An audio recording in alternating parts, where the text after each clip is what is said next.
Assalamualaikum warahmatullahi wabarakatuh. Halo adik-adik Smart Generation, apa kabar kalian semua? Berjumpa kembali di video pembelajaran Primagama. Perkenalkan, nama kakak Basuki Rahmat, instruktur Smart PGSD. Pada video pembelajaran kali ini, kita akan membahas materi matematika, yaitu penyajian dan pengolahan data. Untuk lebih jelas, yuk kita simak video pembelajaran berikut ini.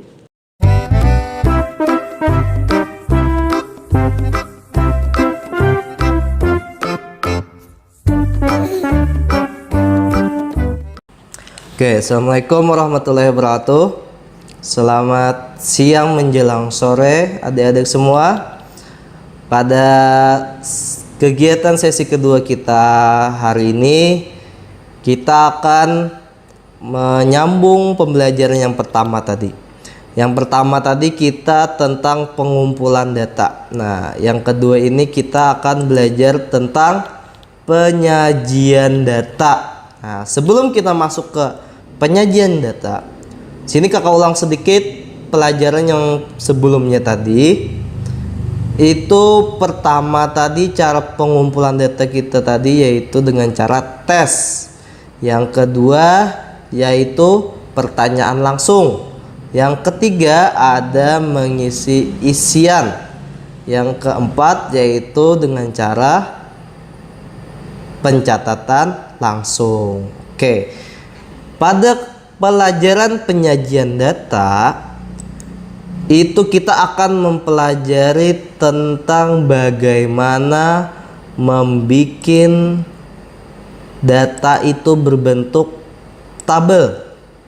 Oh, bukan tabel, daftar dulu. Daftar, lalu tabel, diagram gambar atau piktogram, lalu diagram batang dan diagram garis. Nah, pada pembelajaran kali ini kita akan belajar menyajikan data itu berbentuk daftar, tabel, diagram gambar atau piktogram, diagram batang dan diagram garis. Oke, sudah siap semuanya? Oke, lanjut. Yang pertama, kita akan menyajikan data dalam bentuk daftar. Nah, Benny menanyai semua teman-temannya satu kelas tentang tinggi badan masing-masing. Benny menuliskan di papan tulis. Nah, itu ada ilustrasi gambarnya sudah disediakan. Benny menuliskan tinggi badan 30 orang siswa kelas 5. Wow, lumayan banyak ya. Nah, setelah Benny menuliskan tinggi badan semua teman-temannya, diperolehlah data sebagai berikut. Biasanya kalau tinggi badan itu satuannya sentimeter ya adik-adik. Nah, ini ada data yang diperoleh tinggi badannya dalam satu kelas 30 orang siswa. Ternyata Benny sudah mengumpulkan datanya. Tinggi badan tertinggi 165 cm dan yang terendah 138. Nah, daftar itu ya adik-adik yang seperti ini. Nah, ini namanya daftar ya. Tidak ada garis atau tidak ada kotak. Nah, kalau ada garis atau kotak itu namanya tabel. Jadi yang pertama kita menyajikan data bentuk daftar. Arti daftar itu harus, nah ini rata, seimbang ke bawah dan ke sampingnya ya. Paham semuanya? Oke, penyajian data dalam bentuk daftar. Lanjut. Nah, sini ada sebuah soal. Kakak sudah sediakan soalnya ya. Nah, hasil ulangan harian matematika kelas 5 materi pengumpulan data adalah sebagai berikut. 80, 85, 70, 90, banyak lah sini. Nah, untuk menjawab pertanyaan yang A, dari data di atas tulislah dalam bukumu daftar nilai dengan susunan yang teratur dalam bentuk kolom dan baris. Nah, maksud kolom itu yang deretan ke bawah itu namanya kolom ya adik-adik. Kalau baris itu ke samping. Nah, misalnya kita cari dulu nilainya yang kalau ini kan masih tidak rapi loh. Nah, jadi kalau menjawab soal yang A itu maksud dari bentuk daftar itu yang seperti ini misalnya. Tapi kita susun supaya teratur ya. Kita hitung dulu semuanya berapa ini? 2, 4, 6, 8, 10, 12, 14, 16, 18, 20, 26, 30. Berarti ke bawahnya ada 5, ke samping ada 6. Oke, kita tulis dulu. Susunan yang teratur berarti dari yang terkecil ya. Yang terkecil, nah ini. Berarti kalau teratur itu seperti ini adik-adik. Nah, 80, 85. Maksud teratur itu gini. Itu kan tidak teratur loh, barisnya cuma ada 2. Sedangkan yang diminta itu bentuk daftar 75,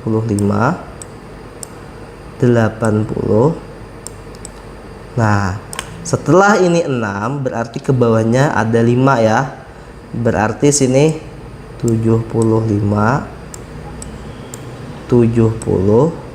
Nah, jadi adik-adik yang sudah menyiapkan alat tulis di rumah, bisa kalian coba menjawabnya. Siapa tahu kalaunya sama seperti yang di monitor, berarti kalian menjawabnya betul ya.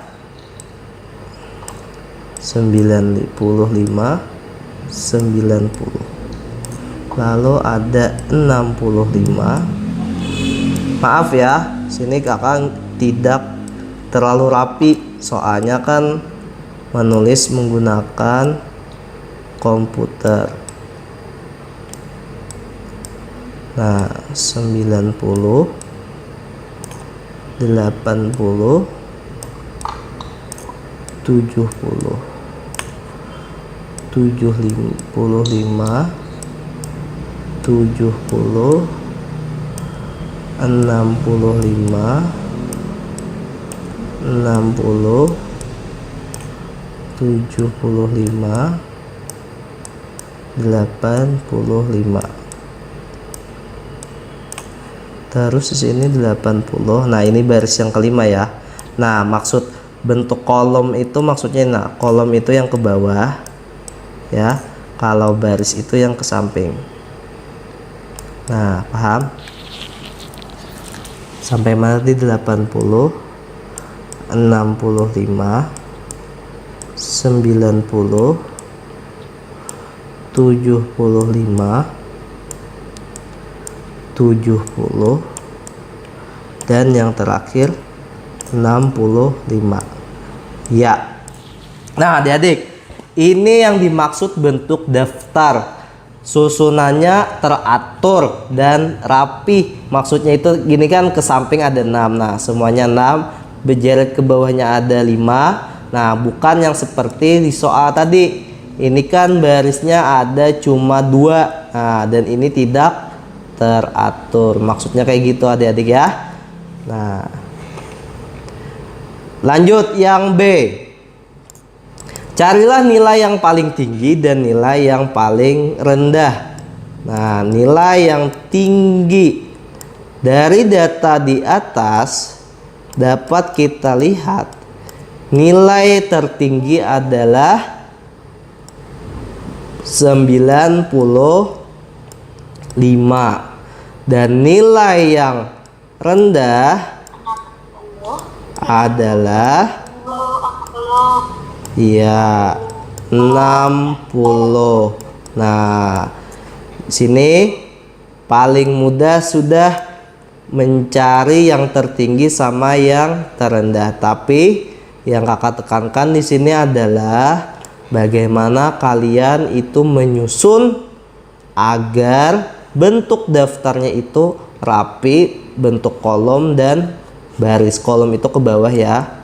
Nah, atau bisa juga ke bawahnya 6, ke sampingnya 5, asalkan kiri kanannya rapi ya, tidak yang seperti ini. Oke, alhamdulillah. Lanjut ya. Yang tadi ini contoh soal pengolahan data bentuk daftar. Oke, lanjut. Next. Yang kedua, penyajian data dalam bentuk tabel. Nah, kalau tadi daftar itu tidak ada garis-garisnya. Ini tadi yang sudah kakak sebutkan di awal, itu bentuk tabel itu ada garis-garisnya ya. Nah, Edo menuliskan daftar golongan darah teman-temannya. Edo menanya satu persatu, kemudian menuliskan di sebuah kertas. Golongan darah dari teman-temannya terdiri atas A, B, AB, dan O. Apabila kita menginginkan data semua siswa tentang golongan darah, maka data tersebut dapat mewakili. Namun, kamu mengingatkan beberapa siswa yang memiliki golongan darah A, B, AB, atau O. Oleh karena itu, daftar di atas masih sulit untuk membacanya. Nah, daftar yang seperti ditulis di tangan Edo ini masih sulit membacanya. Nah, penyajian data bentuk tabel itu penting agar mudah untuk membacanya. Nah, di sini ini masih dalam bentuk daftar golongan darah. Misalnya Siti O. Nah, bingung kan?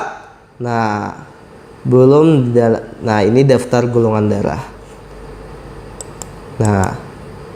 Nah, yang lebih gampang itu seperti ini.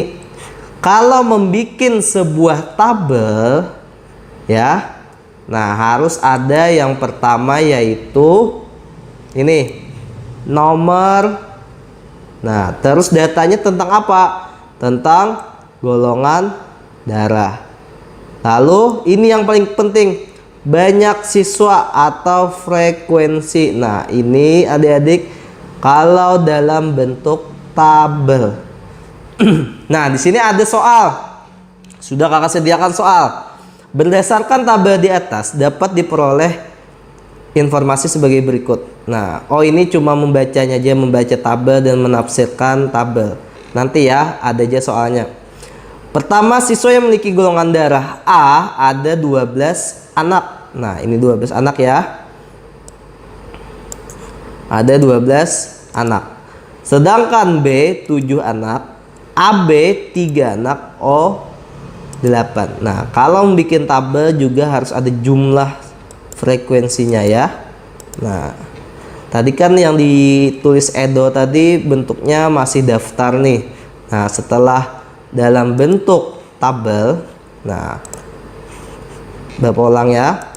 Nah, ini dalam bentuk daftar tadi gini. Nah, ini dalam bentuk daftar. Ini sulit membacanya, berapa orang yang A. Nah, maka dibikinlah tabel yang seperti ini. Oke. Nah, ingat penyajian data dalam bentuk tabel.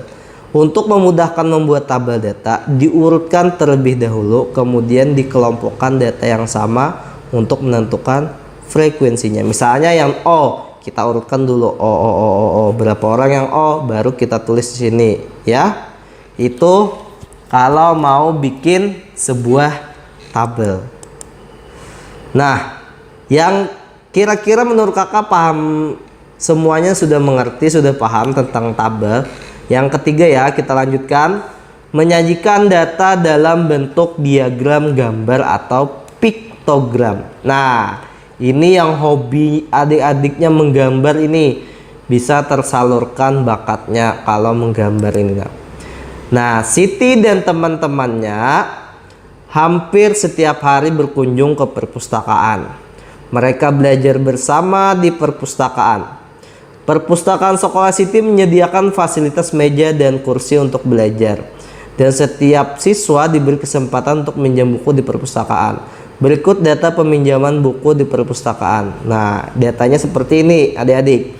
Senin ada 25 siswa, Selasa dan seterusnya sampai Sabtu sebanyak 45 siswa. Nah, maka dibikinlah. Nah, data tadi dapat disajikan dalam bentuk gambar. Nah, jadi gambar itu diwakili oleh data tadi diwakili oleh gambar. Nah, kalau bisa ya adik-adik, kalau mau bikin diagram gambar itu, kalau bisa gambarnya itu supaya semenarik mungkin agar yang membaca itu lebih senang. Nah, misalnya kayak gini. Perhatikan gambar berikut. Ada yang bukunya warna biru itu 10 orang. Nah, ada yang warna kuning 5 orang. Nah, maka ini dibikinlah data diagram gambar. Ini hampir mirip ya sama tadi apa namanya? Tabel. Nah, tapi di sini bedanya ada diagram gambarnya. Senin tadi ada 25 siswa. Oh, berarti yang biru ada 2, berarti 2 kali 10 20 ditambah 1 warna kuning 5, 25. Selasa 20. Nah, ini karena genap maka gambarnya cuma 2. Kan 1 orang yang buku warna biru itu mewakili 10 orang. Rabu 30. Nah, jadi 3 orang. Kamis 15. Nah, jadi 1-1 ya, biru 1 kuning 1. Jumat 10 1, Sabtu 45. Oke, paham ya tentang diagram gambar. Lanjut. Nah, ada soal. Jadi tadi kakak yang pertama tadi daftar ada soal. Tabel menurut kakak kalian sudah paham. Nah, ini diagram gambar. Kita kerjakan soal. Di dekat rumah Siti terdapat lembaga pendidikan mulai TK, SD,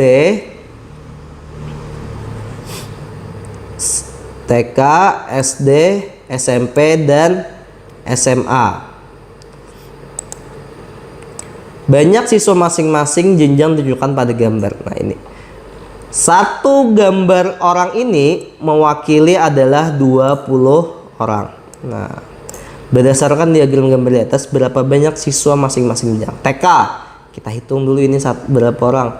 1, 2, 3, 4, 5, 6, 7, 8. Oh, berarti TK itu 8 dikali 20. Nah, ingat ya adik-adik ya. Kalau ada perkalian yang ada nolnya, ini ada nolnya, kita hilangkan dulu, disimpan. Jadi 8 dikali 2 adalah 16. Lalu 0 yang tadi kita munculkan, jadi jawabannya 160. Oke, yang kedua. Banyak siswa SD. 1, 2, 3,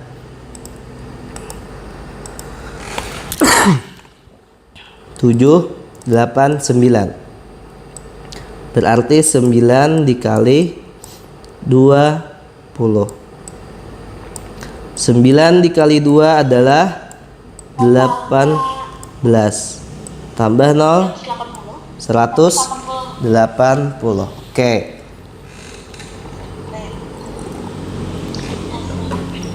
Siswa SMP 1, 2, 3, 4, 5. Berarti 5 dikali 20. 5 dikali 2 10. Nah, tambah nolnya 100. SMA 1, 2, 3, 4, 5, 6. Berarti 6 dikali 20 120. Oke, paham ya semuanya adik-adik ya. Nah, itu tadi cara menjawab soal dari diagram gambar. Oke, lanjut. Yang keempat, menyajikan data dengan diagram batang. Oh, tadi gambar ini batang. Dayu mencatat profesi semua orang tua di kelas 5 SD Nusantara 01 setelah menanya satu persatu diperoleh profesi orang tua sebagai berikut. Nah, ini contoh dari diagram batang. Jadi ada profesinya sebagai PNS itu 8 orang. Nah, jadi di dalam diagram batang profesi itu ditaruh di bawah sini ya adik-adik. Nah, kalau di samping ini banyak orang tua siswanya. TNI 5 orang. Nah, petani 12, guru 3, dan wira swasta 2 orang. Nah, ini bentuk dari diagram batang. Oke. Nah, ini lagi ada soal. Oke. Berapa siswa yang mendapat nilai 60? Nih 60. Ada 8. Yang mendapat nilai 70 ada 6. Yang mendapat 75 ada 10. 84, 85, 2, 91, 95, 3, 101. Siswa yang mendapat nilai di atas 75 berarti ini nah. Di atas 75 tuh berarti ini adalah dari 80 sampai 100. 4 tambah 2 6 tambah 1 7 tambah 3 10 tambah 1 11. Kurang dari 75 berarti 70 dan 60. 8 ditambah 6 adalah 14. Oke, paham semuanya? Paham dong. Ini sangat mudah ini soalnya tentang diagram batang. Next. Yang terakhir, menyajikan data dengan diagram garis. Nah, ini ada salah satu siswa memegang sebuah diagram garis. Nah, jelaskan gambarnya. Nah, di sekolah Benny dan teman-temannya akan melakukan penimbangan badan. Penimbangan badan itu dilakukan dengan tujuan untuk mengetahui perkembangan kesehatan siswa. Lani memiliki catatan berat badannya selama 5 tahun, yaitu dari mulai umur 7 tahun hingga umur 11 tahun. Nah, catatan berat badan Lani selama 5 tahun sebagai berikut. Nah, jadi umurnya 7 tahun itu 25 kilo, 8 tahun 28. Nah, ini sampai umur 11 tahun 35. Nah, jadi di sini kakak akan mengajari kalian agar bisa membuat diagram batang. Nah, di sini kakak sudah punya langkah-langkahnya. Nah, sebelum kita menggambar diagram batang, perlu diketahui di sini ada namanya sumbu vertikal ya, adik-adik semua. Ini sumbu vertikal itu dari bawah ke atas. Sumbu horizontal dari kiri ke kanan. Nah, kalau titik pertemuan itu di sini titik pertemuan antara umur dan berat badan. Nah, keterangannya jangan lupa ditaruh di bawah umur, di samping berat badan. Nah, langkah-langkah membuat diagram garis. Yang pertama, kita dulu membuat garis horizontal atau mendatar. Nah, jadi bikin dulu garis mendatar. Nah, biasanya digunakan untuk waktu. Nah, pada contoh di samping itu di garis horizontal itu diisi umur siswa. Yang kedua, setelah membuat garis horizontal nih, sini kakak gambar ya. Nih, garis horizontal. Set. Nah, maaf ya, tidak terlalu rapi. Yang kedua garis vertikal. Nah, ke atas. Gak bisa rapi nih. Oh ya, bisa. Tunggulah. Nah, pertama adalah garis horizontal. Lalu yang kedua garis vertikal ke atas ya. Nah, yang ketiga Buatlah titik-titik pasangan antara umur dan berat badan. Nah, ini titiknya tadi, titik pertemuan. Yang keempat, hubungkan titik-titik dengan garis. Misalnya tadi di sini. Misalnya umur 8 tahun tadi 30 berat badannya, berarti di sini titiknya ya. Nah, menghubungkannya itu seperti ini.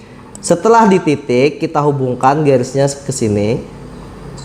Nah, dibikin dulu titiknya sini loh. Nah, setelah itu yang 9 tahun tadi titiknya misalnya kita ambil di sini 32. Yang 10 tahun ini, 11 tahun ini contoh. Nah, lalu kita hubungkan titik tadi dengan garis. Nah, menghubungkan sini ke sini. Oke, terus ini ke sini, ini ke sini, lalu ini sini. Nah, jadilah sebuah diagram garis. Hasilnya seperti ini. Nah, jadi kalau membuat diagram garis itu di titik terlebih dahulu. 7 tahun tadi 25, 28. Nah, lalu dihubungkan dengan garis. Paham ya adik-adik semuanya? Cara bikin diagram garis. Nah, dapat kita simpulkan pembelajaran kita pada hari ini. Yang pertama tadi kita belajar pengumpulan data ya. Pengumpulan data itu dilakukan untuk data pribadi atau lingkungan. Data pribadi itu bisa meliputi tinggi badan, berat badan, golongan darah, dan lain-lain.